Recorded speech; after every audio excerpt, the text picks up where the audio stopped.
primero que nada, bienvenido desde Argentina. Te mandamos un abrazo con mucho cariño. Pasaron muchas cosas. Yo estoy conmocionado, mi querido Cristian. Vamos a, primero que nada, te saludo la cortesía. Antes que otra cosa, tú tendrás tu mate. Yo tengo un cafecito. Así que salud. ¿Cómo estás, Rey querido? Realmente un renovado placer cada miércoles estar con vos, aunque por supuesto, como bien decías, los últimos días han habido circunstancias bastante desgraciadas a nivel mundial. Sí, sí, sí. Y mira, yo quisiera empezar al revés. No quería empezar con esto. Vamos a poner las cosas en orden de importancia, no porque Argentina no es importante, pero se acaba de cumplir un año de Milei. Lo vamos a dejar al último al señor. Creo que no hace falta dedicarle más tiempo a él, pero empiezo con lo de Siria porque empieza esta campaña de la CIA, de los Estados Unidos, para manchar el nombre de, pues ahora el expresidente de Siria, ¿no? Ya hoy despertamos con la nota. ¿Qué creen? Nos encontramos una cárcel llena de cadáveres putrefactos, maldito dictador, qué bueno que lo sacamos. Se habla de un proceso de disque transición y pues el que se Cristian, ya no es necesario que nos vacunemos contra las, ¿cómo se le llaman? Las conspiraciones. No es conspiración. Netanyahu solito dijo, yo ayudé. Él solito se tira un balazo en el pie. ¿Qué te parece esta manipulación que está ocurriendo con el caso de Siria? Lo empezamos a platicar la semana pasada y desgraciadamente esta campaña mediática empieza a fortalecerse. Bueno, a ver, por supuesto que sabemos, conocemos cómo funciona la propaganda occidental, la propaganda norteamericana, y, y te muestran estas cárceles con estos supuestos cadáveres que habrían sido víctimas de tortura, etcétera. También la liberación de enormes cantidades de detenidos en cárceles también. Pero olvida mencionar, ¿no?, que la mayoría de esos detenidos son yihadistas que han hecho crímenes atroces. Yo el otro día estuve con Santiago Arnesilla en su canal y con dos analistas más, españoles también, muy prestigiosos, Carlos Paz y Juan Antonio Aguilar, y hablando sobre este tema, y yo mencionaba, ¿no?, que podemos recordar. Lo que pasa es que muchas veces se apela en la propaganda a que uno tenga mala memoria. Y desgraciadamente la mayoría de la gente tiene mala memoria. No es mi caso, gracias a Dios, aunque a veces me pese. Y yo recuerdo vos recordarás también seguramente esos videos muy cinematográficamente hechos, parecían de corte hollywoodense, para mostrarle al mundo cómo ejecutaban salvajemente. Me acuerdo una filmación de un piloto de la Fuerza Aérea Jordana que habían capturado y puesto en una jaula.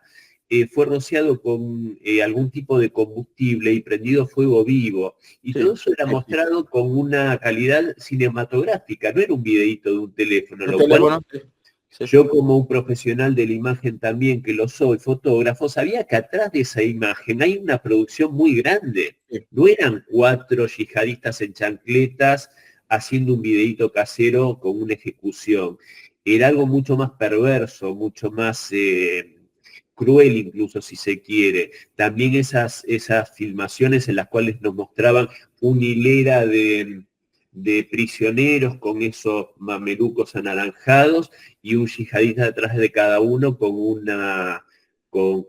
machete, con alguna especie de arma blanca y después siendo decapitados. Sí. Entonces, esta organización que ahora cambia de nombre y es Hayat Nahrir al-Sham, pero que hasta hace 10 minutos era Al-Qaeda, era el ISIS, le Sí. cambian, son como franquicias, ¿no?, para lavarle la cara. Entonces, no mencionan todos estos detalles. El otro día, ayer, sin ir más lejos, en una de las redes sociales que comparto con colegas, con compañeros, uno mostraba un fragmento de la televisión francesa ahora lavándole la cara a Abu Mohamed al-Golani, que es el líder de este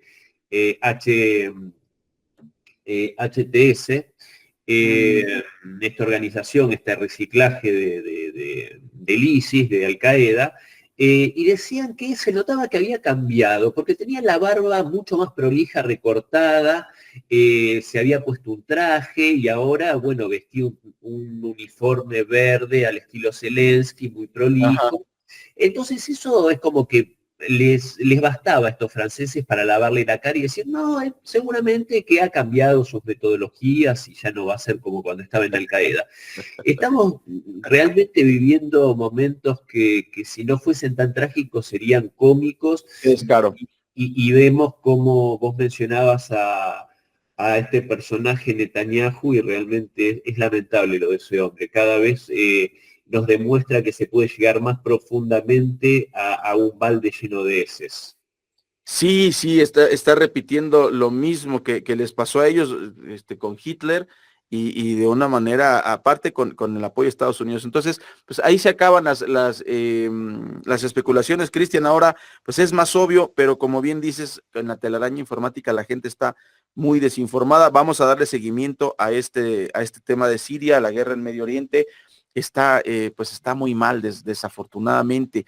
Y fíjate, yo quisiera preguntarte como un segundo tema, ¿qué rescatas de la entrevista que tuvo Tucker Carlson con Sergei Lavrov en este contexto, ¿no? O sea, no había pasado todavía lo de Siria o estaba en ciernes, pero ya se dio esta charla y me parece que nos arroja elementos interesantes para pues lo que sigue y lo conjuntamos con lo que declaró Donald Trump, que dijo, no, yo no quiero bronca con los rusos, porque eso sí nos pueden meter en problemas, pero vámonos contra China, ¿no? Contra la economía china, porque tampoco se atrevió a retar al ejército chino que vimos en 2019, en este aniversario de la Revolución Rusa, China, este desfile de 3 horas, ¿no? Yo creo que no sé quién se atreve a enfrentarse a un ejército así de organizado, parecían robotitos, que mis respetos para los chinos, ¿no?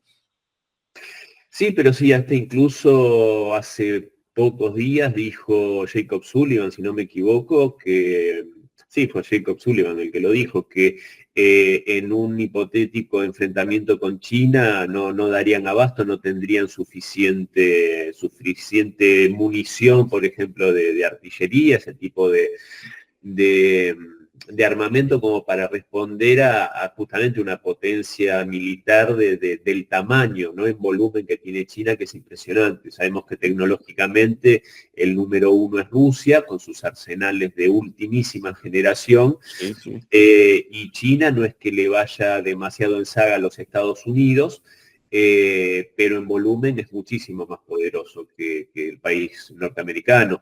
Y y esto, por supuesto, fruto también de eso que ya hemos hablado en otras ocasiones, este vínculo corrupto que hay entre el Pentágono y el complejo militar industrial, que es un entramado de corrupción y no de un aparato militar industrial que tiene que trabajar como hace el ruso en aras del fortalecimiento de su país y que estén justamente con las espaldas cubiertas, que muchos de nuestros países, desgraciadamente, tienen un concepto devenido de cierto progresismo malentendido y también de experiencias militares catastróficas como han tenido algunos de nuestros países con dictaduras militares que servían a los intereses justamente de Washington y no de nuestros pueblos, pero se hizo una demonización de lo que es el ejército, las Fuerzas Armadas, y cualquier país que se considere medianamente serio, que tenga cierto grado de aspiración a la soberanía y que tenga riquezas nacionales, por supuesto que tiene que tener Fuerzas Armadas poderosas que en un momento dado estén dispuestas a defender la soberanía nacional. Sí. Pero bueno, el caso de Estados Unidos y de la misma Europa, con este apoyo irrestricto que le han dado a Zelensky, los ha debilitado mucho. Y yo creo que, te voy a ser totalmente sincero, porque ese es creo que uno de mis avales en algún sentido. Uh-huh. Tengo pendiente verla, sí escuché algunas partes de la entrevista entre Sergei Lavrov y Tucker Carlson, pero con todo el tema de Siria estuve totalmente absorbido en eso, con la participación en varios programas, pero de lo que pude, que tengo pendiente verla en su totalidad, porque sí, Okay. sin duda es súper interesante, pero por supuesto que hay elementos que he escuchado como el reiterar, por supuesto, que Rusia siempre tuvo y tiene la voluntad de llegar a la paz y del diálogo, pero por supuesto que esto tiene que ser en las condiciones como lo planteó Rusia, y más teniendo en cuenta que en este momento Rusia es el claro ganador de esta confrontación entre la OTAN y el Kremlin. Entonces, eso me parece que es la reiteración de un concepto que es básico y que va a ser, creo yo, uno de los puntos que no van a tener negociación cuando se sienten finalmente los negociadores de la parte rusa y la parte norteamericana, porque acá hay que ser honesto, la parte ucraniana no pinta nada. Sí. Acá el diálogo tiene, y ni siquiera Europa, Bruselas tampoco pinta nada, y con Trump en la Casa Blanca, Londres no pinta nada. Acá la negociación va a ser Kremlin-Casa Blanca, Sí. y en ese sentido tengo entendido incluso que ya Trump dijo o dejó entrever que el tema de la OTAN no estaba en discusión, que no hay el más mínimo interés de que Ucrania se incorpore a la OTAN. Sí, sí, sí, sí, y además sería un error estratégico terrible, además como decía precisamente el ministro, me parece muy interesante lo que decía Lavrov acerca de que pues es que la OTAN está moviendo la línea roja, ¿no? Y eso ya lo hemos discutido aquí varias veces y tienes toda la razón. Retomamos la próxima semana esta charla muy extensa, muy interesante en relación a, primero me gustó mucho la declaración, obviamente pues Tucker Carlson es un tipo que pues es muy directo y me parece que así debe ser y le pregunta directamente, oiga, ¿está en guerra Rusia con Estados Unidos? No, no, no, no. Oiga, pero están financiando, le están atacando con sus armas, ¿no le parece eso guerra? Y ya, pues Lavrov ya habló del término la guerra híbrida, así está, o la guerra proxy, ¿no? Creo que eso ya lo admitió y dice, nosotros ya mandamos un mensajito, si ese misilito supersónico no es un tate quieto, pues ustedes sabrán si se siguen metiendo con nosotros, ¿no? Bueno, vos sabés que eso, yo creo que hubo un hito, un parteaguas con el debut del misil Areshnik en este teatro de operaciones. Y me gustaron mucho el apercibimiento que le hizo el presidente Putin, porque acá estamos con un anciano senil que quiere quemar las naves como acomodé lugar antes del 20 de enero, ya lo hemos hablado extensamente, y está tomando decisiones que no tienen absolutamente nada que ver con la voluntad popular del pueblo estadounidense, condicionando hoy, en estas últimas horas, le dieron 20.000 millones de dólares, si no me equivoco, de fondos rusos a Ucrania. O sea, está haciendo cosas que no, yo creo que si bien tiene mandato hasta el 20 de enero, yo creo que ya no tiene la legitimidad para tomar estas medidas. Pero lo que decía del Arieshnik, cuando fue esta escalada, que también es fruto de la demencia alocada de Biden, de darle la autorización y que Ucrania utilizó armamento de largo alcance en territorio ruso internacionalmente reconocido, vos sabés que el Areshnik se cree, hay muchos que sostienen que el que impactó en territorio ucraniano ni siquiera llevaban ojivas convencionales, o sea, no llevaban explosivos. Lo que causaron, el daño que causaron fue simplemente por la energía cinética del El impacto. impacto. Uh-huh, uh-huh. Entonces, vos imaginate si a eso le sumás ojiva de Claro. 1.500 kilos, puede llevar 1,5 toneladas, es la carga que puede llevar, y ni que hablar si le sumas ojivas explosivas, que creo que podían llevar entre 12 y 20 ojivas cada misil. Y ya está el presidente Putin diciendo que en realidad con los Areshnik casi que no hace falta usar armas nucleares por la capacidad destructiva que tienen, que es prácticamente similar la capacidad destructiva con la ventaja que no generan contaminación nuclear. Y me pareció muy interesante lo que dijo el presidente Putin después de ese lanzamiento tan espectacular, que Zelensky llegó a decir que le habían lanzado un misil intercontinental, que dijo que si volvían a utilizar armamento de largo alcance en territorio ruso, ellos iban a avisar donde iban a atacar a una base de la OTAN en territorio europeo, que iban a avisar con anterioridad para que evacúen a los civiles, que evacúen al personal, porque claro. no tenía forma de contrarrestar ese ataque. O sea, Rusia decía, yo te aviso para resguardar a los civiles y al personal, porque el misil va a llegar y va a impactar, y no tenés forma De de parar. evitarlo. Y vos fíjate que no hubo ningún ataque, no se volvió a dar ningún ataque de este tipo. Así es, así es. Entonces vos fíjate que ahí está marcando que la superioridad rusa y que realmente está hablando en serio, creo que empezaron a tomar nota y a atender este llamado de atención con la responsabilidad que deberían haberlo hecho mucho antes.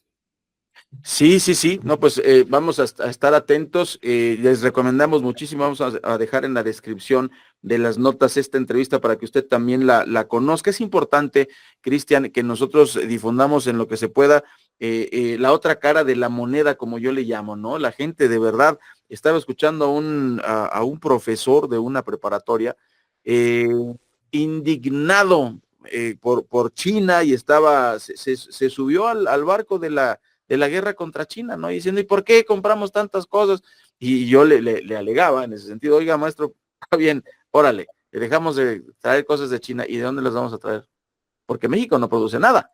Con todo respeto, nosotros no producimos nada, somos maquiladores, entonces, ¿de dónde traeríamos todo? Porque además las computadoras, las Apple, los iPhones, los Huawei, los Oppo, por mencionar nada más 5 cosas, las traemos de China. La cajita feliz de McDonald's se trae de China, los juguetes se traen de China, entonces, como que de repente no, la gente se deja llevar por esta narrativa, Cristian.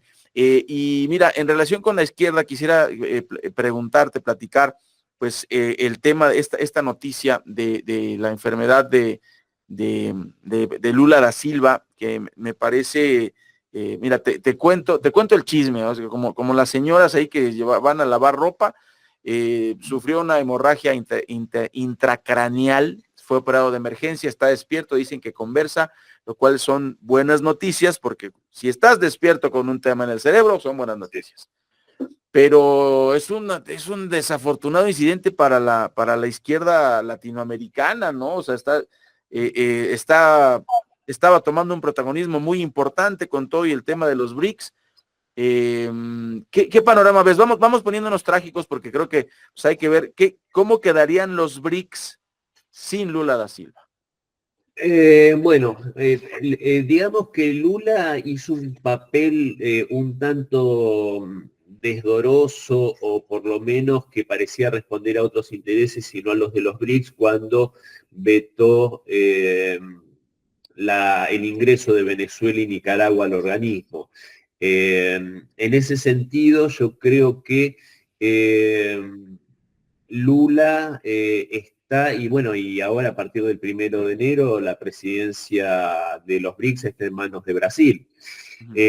Hay que ver en el caso que Dios no lo permita, por supuesto, pero en el caso que no pueda seguir ejerciendo la presidencia por algún motivo, también hay que recordar que Lula generó una alianza un poco variopinta con incluso sectores de la llamada derecha brasilera. Así que habría que ver qué rumbo toma el gobierno ante un cambio de presidente. También considero que en el terreno geopolítico Lula responde tal vez más a los intereses globalistas que a los intereses soberanistas. Tiene una agenda que yo lo decía, tal vez más parecida a la agenda de Biden que a la agenda de Putin. Tal vez no tan extremo, tal vez no tan servil como Boric, otro izquierdista latinoamericano, el presidente de Chile, que ese sí es como que está dispuesto a seguir los lineamientos de la Casa Blanca como un Boy Scout.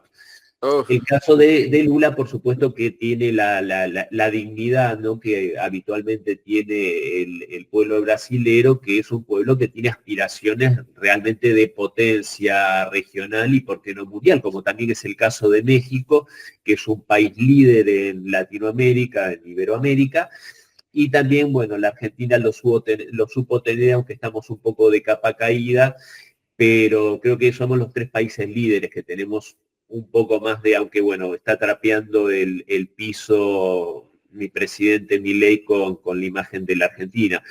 Ujú. Pero yo creo que lo de Lula vino muy edulcorado, digamos, de ese Lula combativo de izquierda y Ok. toda la leyenda que tenía, está bastante más edulcorado y bastante más funcional a algunos intereses que se representan en una villa alpina suiza una vez al año.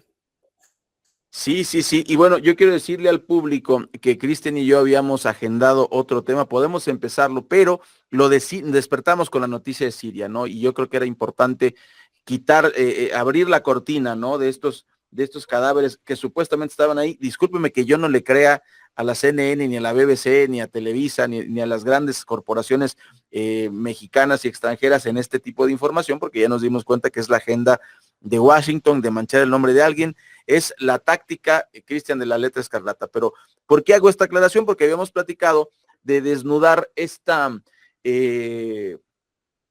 política, estas cláusulas, lo digo porque en el TEMEC de México hay una cláusula en la que se le prohíbe a México negociar tratados de libre comercio con, pues, no lo dicen así porque son cobardes, con economías socialistas, no lo dice así, dice con democracias que no sean democracias, ¿no? Un terminajo bastante estúpido para engañar bobos. Pero ¿por qué lo digo, Cristian? Ya esa era parte de la plática original que íbamos a tener hoy. Tenemos 10 minutitos, Sí, sí. pero creo que lo tenemos que resaltar porque los Estados Unidos no son una democracia y la gente se piensa que es el país más democrático del mundo, e Inglaterra y España, y no lo son. Incluso, mira, ¿por qué acaban de, dos ejemplos, mi querido Cristian? La FIFA, igual que Cuba, igual que Rusia, igual que China, han renovado su dirigencia hasta que se rompe la liga. La FIFA, también el organismo del box internacional, y nadie llora, nadie se queja, no se revuelcan en el piso como pasa con Venezuela, con Nicaragua, con Cuba, con Rusia. ¿Cómo son estas disque democracias occidentales? Yo creo que son cada vez más corporatocracias, cada vez más están manejadas por el poder corporativo transnacional globalista. Y aparte, ¿hasta qué punto es una democracia si para ser candidato tenés que contar con ingentes cantidades de dinero? Seamos honestos, acá no es que la democracia está el candidatearse cuando uno considera que tal vez tiene algo para darle a su comunidad y servirla. Vos necesitas que te estén financiando con ingentes cantidades de dinero, dependiendo del puesto al que aspires, pero que realmente eso te genera después compromisos con esas empresas que son las que te están financiando. Entonces ya hay de movida, tenemos algo que no es real, que es una fantasía, esto de la democracia. No es democracia porque no cualquiera puede candidatearse, claro, y no se puede elegir a cualquiera para que lo represente. Y después, por supuesto, estamos viendo cómo cada vez más queda al desnudo la manipulación que se hace de estas supuestas democracias.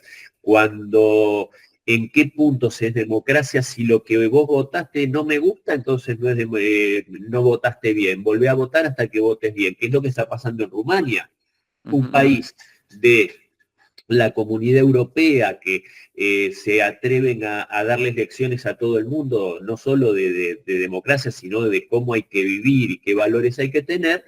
Y cuando la soberanía popular elige un candidato que dice basta de enemistarnos con Rusia, nuestro destino está con Rusia para crecer y para que crezca nuestro pueblo, como Ceausescu, este candidato, la Corte Suprema dice no, hubo injerencia rusa y no sirve y se vuelve a votar, no pasa la segunda vuelta, se repite la primera vuelta. Pero ojo, porque hubo votación legislativa también, en la cual este candidato no ganó.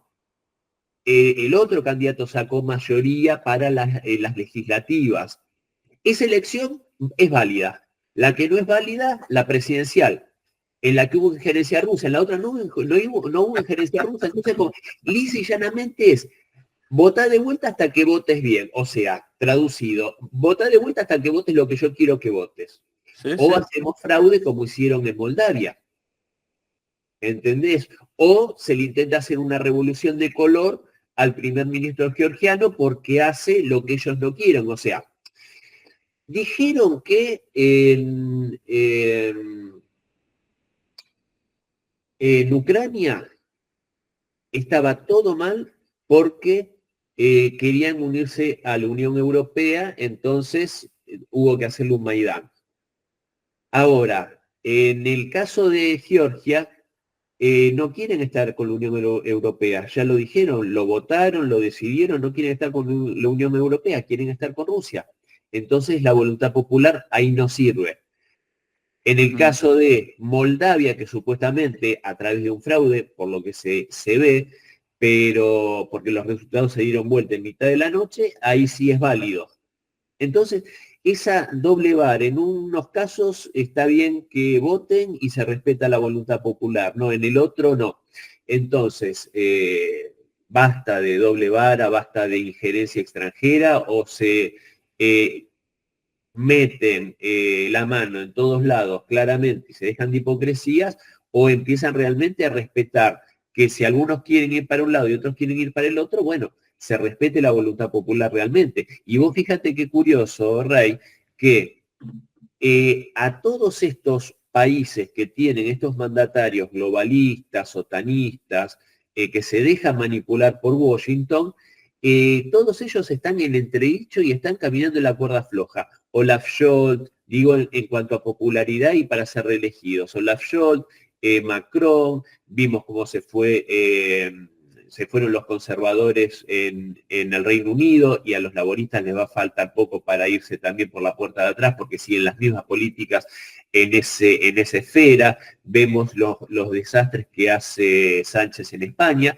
y por otro lado vemos que los candidatos que ofrecen otra opción que realmente piensan en la conveniencia para sus pueblos, para sus países, para su soberanía, son los que ganan las elecciones, como Fico en Eslovaquia, Orbán que renueva la preferencia de su pueblo por su figura renovada cada vez que se presenten elecciones, vemos lo que está pasando en Rumania, vemos lo que está pasando en Georgia, y el resultado ¿cuál es? Que le pegan 5 tiros a Fico, intentan asesinar, le ponen una bomba en el auto que afortunadamente lo pudieron detectar a tiempo en el auto que lo llevaba a Orbán al aeropuerto. Entonces realmente en Europa estamos viviendo no solo una pérdida de los valores democráticos, sino incluso una escalada de violencia política en la cual, si se me permite, al primer ministro georgiano que hoy está sufriendo esta revolución de color, un comisario, no me acuerdo de qué rama de la Unión Europea, un comisario, no me acuerdo de qué sector específicamente, pero le dijo al primer ministro georgiano que tuviera mucho cuidado con lo que hacía y con las decisiones que tomaba respecto a la ley de agentes extranjeros, porque tenía que tener en cuenta lo que le había pasado a Robert Fico, el atentado que le pegaron 5 tiros. O sea que lisa y llanamente lo amenazó de muerte de forma velada, una locura, una autoridad de la Unión Europea. No, no, no, es casi, casi aguas.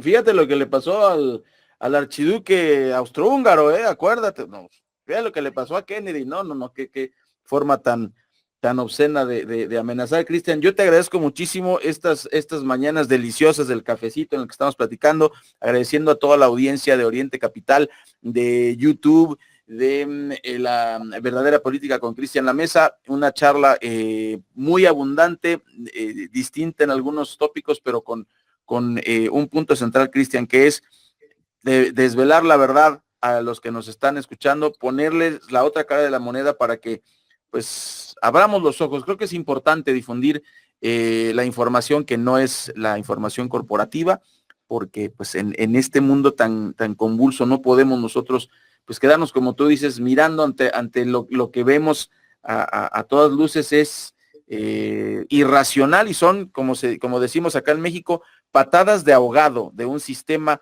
que quiere mantenerse como sea. Sí. Están en la tesitura de morir matando. Y te hago un breve anticipo para vos y para tu audiencia.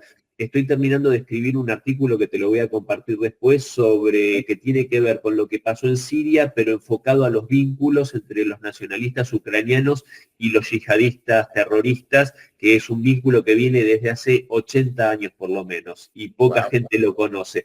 Y otro artículo que vos hablabas de socialismo y de socialismo en Latinoamérica, y voy a escribir un artículo, estimo que en el transcurso de la semana, sobre un país que tiene un sistema socialista exitosísimo, con un nivel de vida increíblemente alto para su población y que Occidente se empeña en ensuciar y en evitar que lo veamos. ¿Y sabes qué país es ese? Bielorrusia, con su presidente Alexander Lukashenko. Vamos a ocuparnos de eso, querido Ray.